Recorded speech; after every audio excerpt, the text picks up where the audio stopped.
Welcome to Wow, or Women of Worth. I'm Michelle Martin. Coca-Cola is a global brand with a presence in 206 companies, and it's dead serious about gender diversity. I'm speaking with Gill McClaren. She's General Manager of Coca-Cola for Singapore, Malaysia, and Brunei.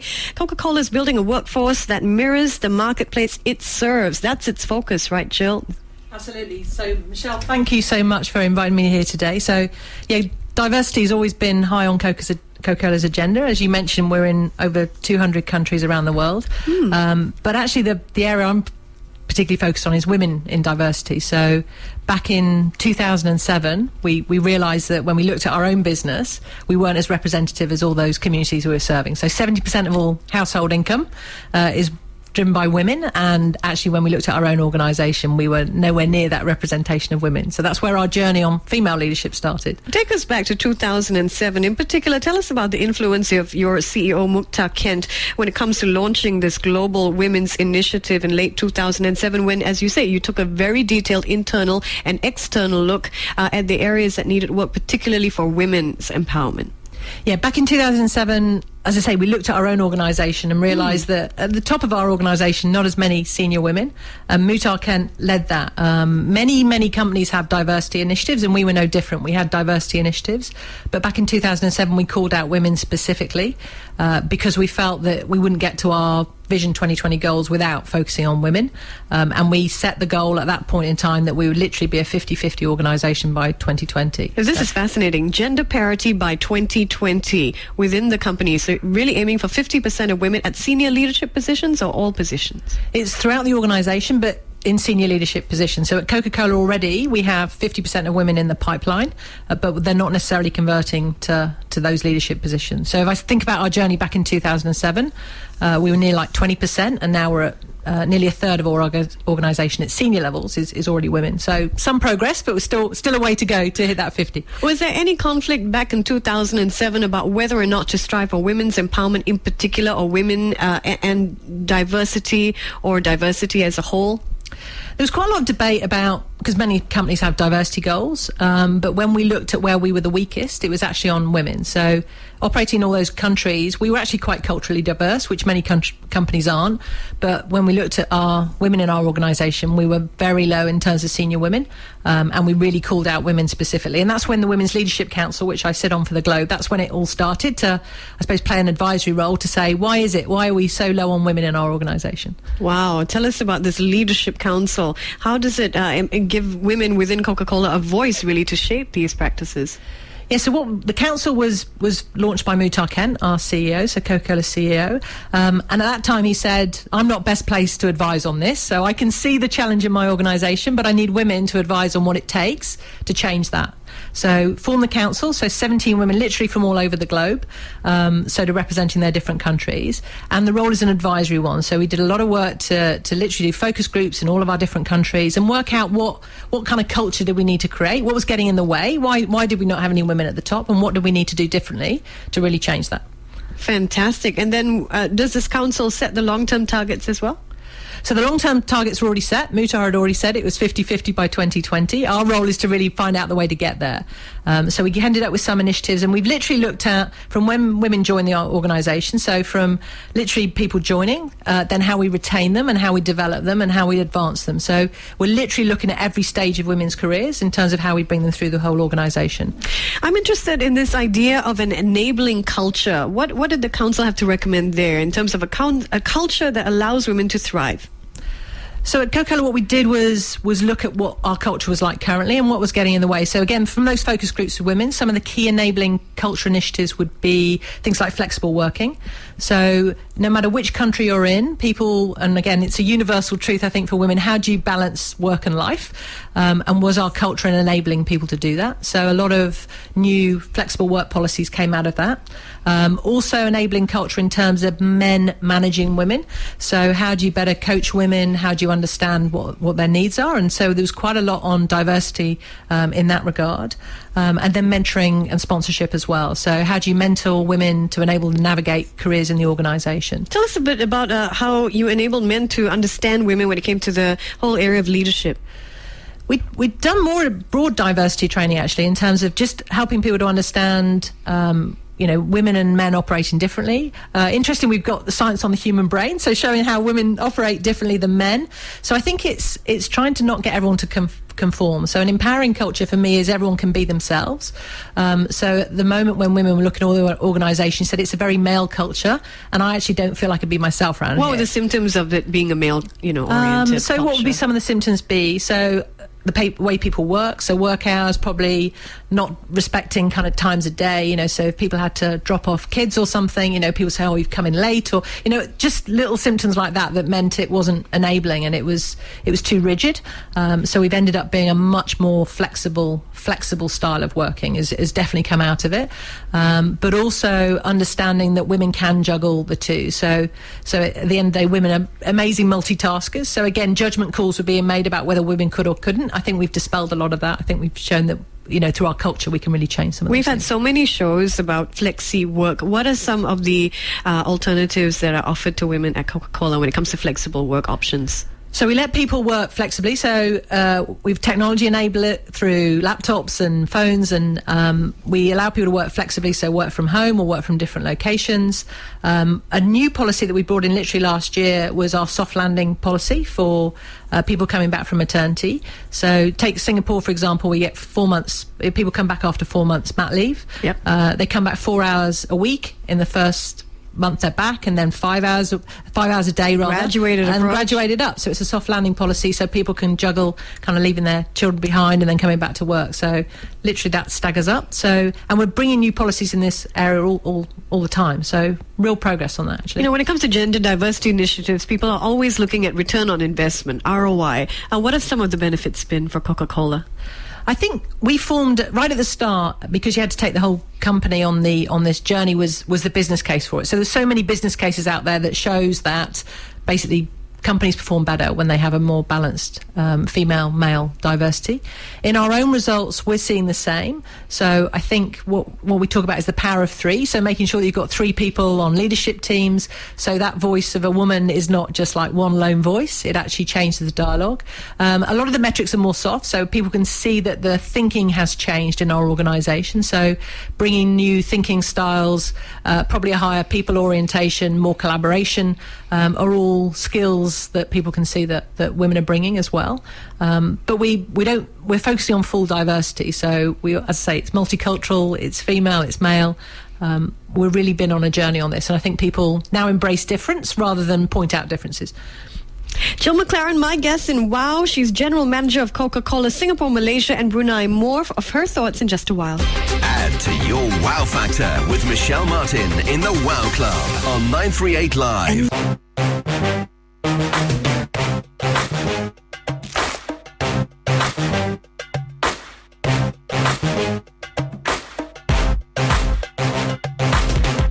My guest on WOW, Women of Worth, is Gill McClaren, appointed General Manager of the Coca-Cola Company for Singapore, Malaysia and Brunei from June 2012. We're finding out more about Coca-Cola's gender diversity initiative, specifically initiatives that empower women in Asia and across the globe, really. Tell me a little bit about how Coca-Cola enables the voice of women at all levels. A few things that we do in this area is, first of all, letting women find their own voice. What do I mean by that? We've got a couple of programs, so women in leadership and also achieving your best self. So some of it is about enabling women, as I say, to find out what they really value, finding authentic leadership styles in themselves.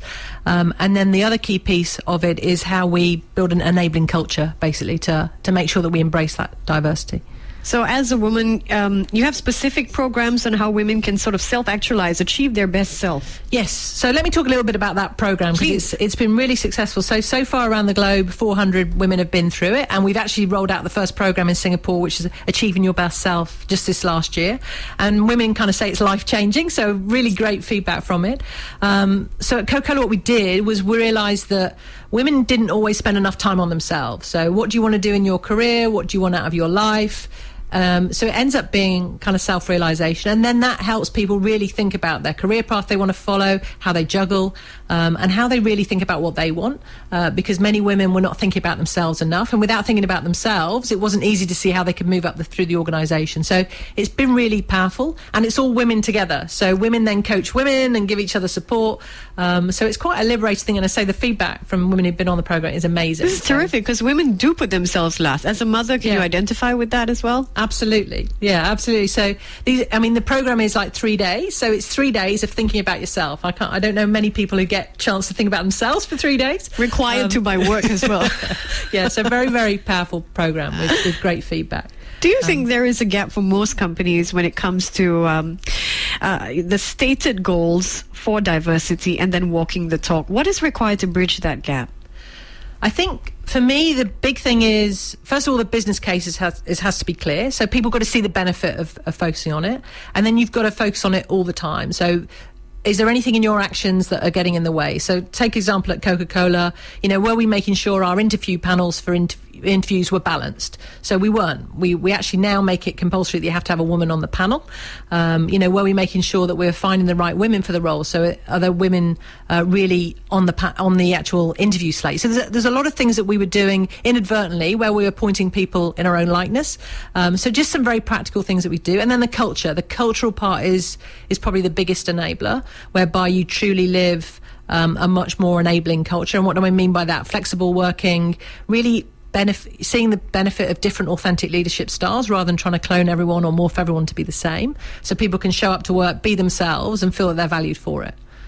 Can you share with us a number of women at senior leadership levels? I know one of your long-term targets for South Africa, for example, is looking at diversity, particularly raising black women's representation in senior management. What is the proportion of women in senior management?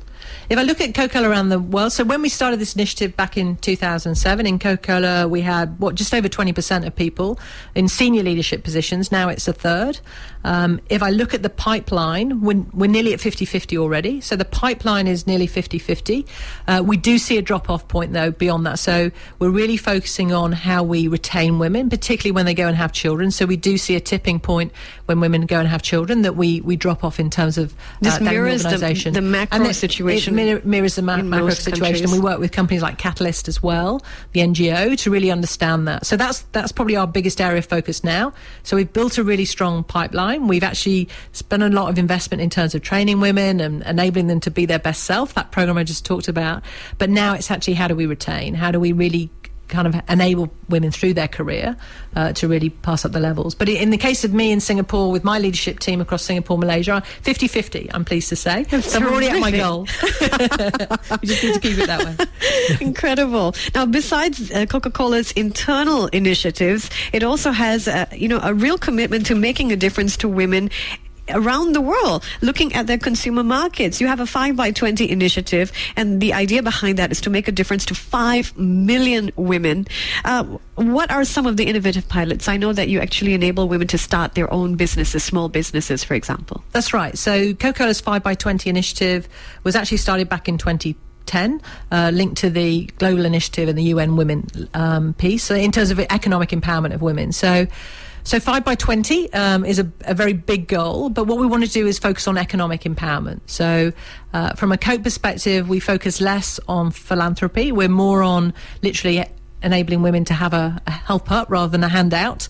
And what we've done is focus on building business skills. Through microfinancing, building partners there, peer networks, again, to enable women to build those skills. So it's very much about skills building.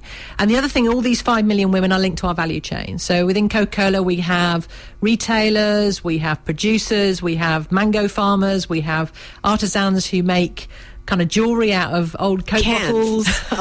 So we've got many, many women in our value chain, and what we're seeking to do is economically empower them. So, as I say, a lot of it was about business skills. So some of our best case studies, I mean, I for example, went to South Africa and saw some of these live myself, was literally providing really inspiring women who didn't know how to kind of keep their personal wealth separate from their business wealth. So it's just some simple training that we've done and enable women to do that. And then the great thing about investing in women, which is why this initiative is so powerful, is that women invest that back in their community. So we've done a lot of work on this, and again, I don't want to offend any of your male listeners, but women always invest that back in their community. So they invest it back in the education of their children, they invest it back in their community. So if you invest in empowering women, they then invest in their communities, and it's a really rewarding thing to see. So, but the good news for Coke, it's all in our value chain. So we end up with really amazing women who run retailers for us or distributors, and it's an amazing case study, actually. It's How really sustainable has this hand up and not hand out approach really been for Coca-Cola? It's really sustainable because we're not trying to do it by ourselves. So the 5x20 initiative is linked to our value chain, so economically empowering 5 million women in our value chain. But we work with microfinance, we work with government, we work with NGOs. So if we're providing training, and then that training of the women means they then form a peer network with other women, they then actually train those women up, and it ends up being empowering because the women are generating money, and then they're investing back in their families, they're investing it back in their business. So that's where the hand up is important. So you've got to get them started. It's like you're starting a movement, really. Yeah. Yeah. And you've got to get people started. So most people just need that little hand up. As I say, that it might be that they were running an unsuccessful business, but it was unsuccessful because they didn't know how to run the finances. So a bit of training there, and then actually it liberates that woman to run her business more successful. I mean, one of the women from South Africa recently did a TEDx talk in basically the US to talk about her experience, and she talked about being a woman who loved to bake but didn't know how to run a business, to a woman who loves to bake who knows how to run a business and is now going to send her son to college. There's some amazing success stories around. Incredible. It's really powerful. I know some of the success stories have been detailed in Harvard Kennedy's Business School case studies. Do you think some companies can learn from the Coca-Cola experience? What are some key takeaways, do you think? I think the key takeaways would be make it sustaining. So it's easier for big companies to focus on philanthropy, and we do that as well. So Coca-Cola has a foundation and we do focus on philanthropy, but I think if you can do something that's truly sustaining, that grows, so we've got women already economically empowered, they then inspire other women. We're linked with microfinance. So I think make sure it's a sustaining program, because if you hand out, you can't afford to hand out forever. Whereas if you economically empower women, they take control, and they actually grow their own business. So I think that's a learning. And within our own organisation, because we're also empowering women within Coca-Cola, I think the key learning there is about the culture, and making the business case really compelling, so everyone buys in. Why should we focus on women? And then making sure the culture is truly diverse and embraces differences rather than focuses on similarities. Internally, have you had any protests from men who wonder why all this focus on women at work? There is obviously focus on that because we call it out all the time, and men do find that different. I think that's why the business case is so important, because if you say, there's often a question like this, we have at Coca-Cola specific women's training. It's like, why are women going on the training? It's like, well, for the last 20 years, it's all been men on those training courses. So it's just about balancing it. And if the goal is to get to 50-50, and we're not at 50-50 now, then to some extent we have to focus on women to get there. So I think men, to be fair, fully get that. So I think there's been an awful lot of support for the programme. And Gill McClaren is a mother of twin daughters. When we come back, we find out more about her leadership style. She's general manager of Coca-Cola for Singapore, Malaysia, and Brunei. Stay tuned to WOW. We'll be right back. Add to your wow factor with Michelle Martin in the Wow Club on 938 Live.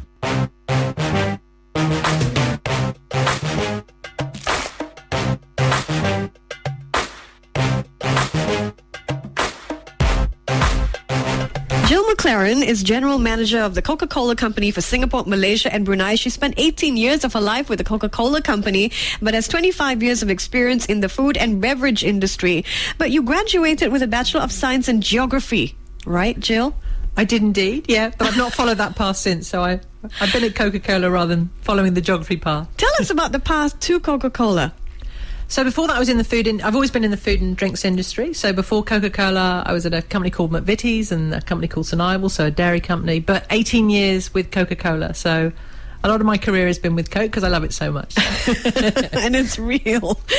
Jill hasn't stopped smiling, I have to say, since she's been in the studio. And I don't think it's because I'm such a fabulous host. I think it comes from this sense of happiness. And we were talking earlier on about, how you define joy in your life. Earlier, I was looking at a book by Arianna Huffington called Thrive, where she looks at the third metric, she says, for defining success after her own burnout. So it seems to me that, you're a generally happy person and you believe that following your joy is important for thriving. What is your metric for success, Jill? I think for me, and again, I was inspired by a woman on a panel I saw before, which she said, live your best life. And that has really resonated with me since.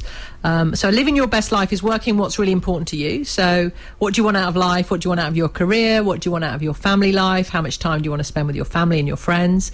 And literally writing all those things down. So if they're important to you, write them down, capture them. That then becomes your compass, and then live your life by it. So do what makes you happy. Don't do things that don't make you happy. And if you feel that you're getting out of line with that compass, get yourself back to times. If you're spending too much time at work and not enough time with your family, readjust that. So I think it's constant adjustment. And the other thing I would say is work-life integration, not work-life balance. Yeah, women are always struggling with that. Yeah, so I don't think it is imbalance. It's more chaotic than that. So if you try and integrate everything, it works way better than try and balance it. So I don't find segmenting work from family works particularly well, because I could end up, being at work one minute, then I come home and make sure we have dinner, and then I'm working again. That for me is integration. It works way better than I've kept work separate from family. So there's no clear line, is it? I don't keep clear lines. It blurs, but making sure you've got enough time for each. So not blurring to the degree that you're spending all your time on work, but making sure that you can basically find the time you need to do all the things that you really love and be happy. Yes, I am a happy person. What for you are some signals that the balance is off or the integration is off? I think if you look at your list of things that are really important, you know that, I don't know, I've not gone home to the UK to see my parents, for example, or I've been traveling too much and the kids are getting a bit grumpy with me, and so you've got enough markers out there to know when it's out of kilter, but you've got to know yourself really well. So I mentioned before, at Coca-Cola we do quite a lot of programs where you get time to reflect on what you stand for and authentic leadership. So I think if you know what matters to you, then you've got to be your own compass. You can sense when things are off, and then you've got to get yourself back on track, I think. Speaking of leadership, how would you describe your leadership style? My leadership style, I think, passionate, collaborative. So I tend to focus very much on trying to get the best out of everyone I work with. So much more of a collaborative style.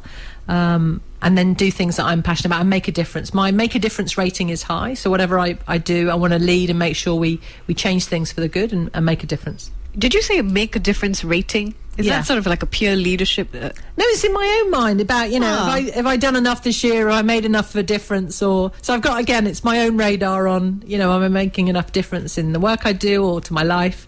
So yeah. I like that. Make a leadership, make a difference rating.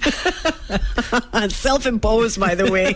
What works when it comes to empowering women at work, in your opinion? As a leader, you say you want to bring out the best in everyone. Yeah. What matters to you in that regard? I think in terms of empowering anyone is, again, finding your own authentic leadership style. Because everyone leads. So yes, you might be the leader by your position, but everyone leads in some shape or form. So I think at Coca-Cola we spend a lot of time, in terms of programs and coaching and development, to make sure people can find their own style and be an authentic leader. Whether you lead yourself, as in you're in an individual role, or you're leading a team, I think bringing out the best in others and bringing out the best in yourself. So that's what diversity means to me, really, is that you truly see the best in what people bring and focus on strengths rather than people's gaps. Really bring out the best in what people can do. What is your definition of an authentic leader? How does that translate into leadership at work? Women often feel they can't bring all their vulnerabilities to work because they're already judged vis-a-vis men sometimes, Yeah.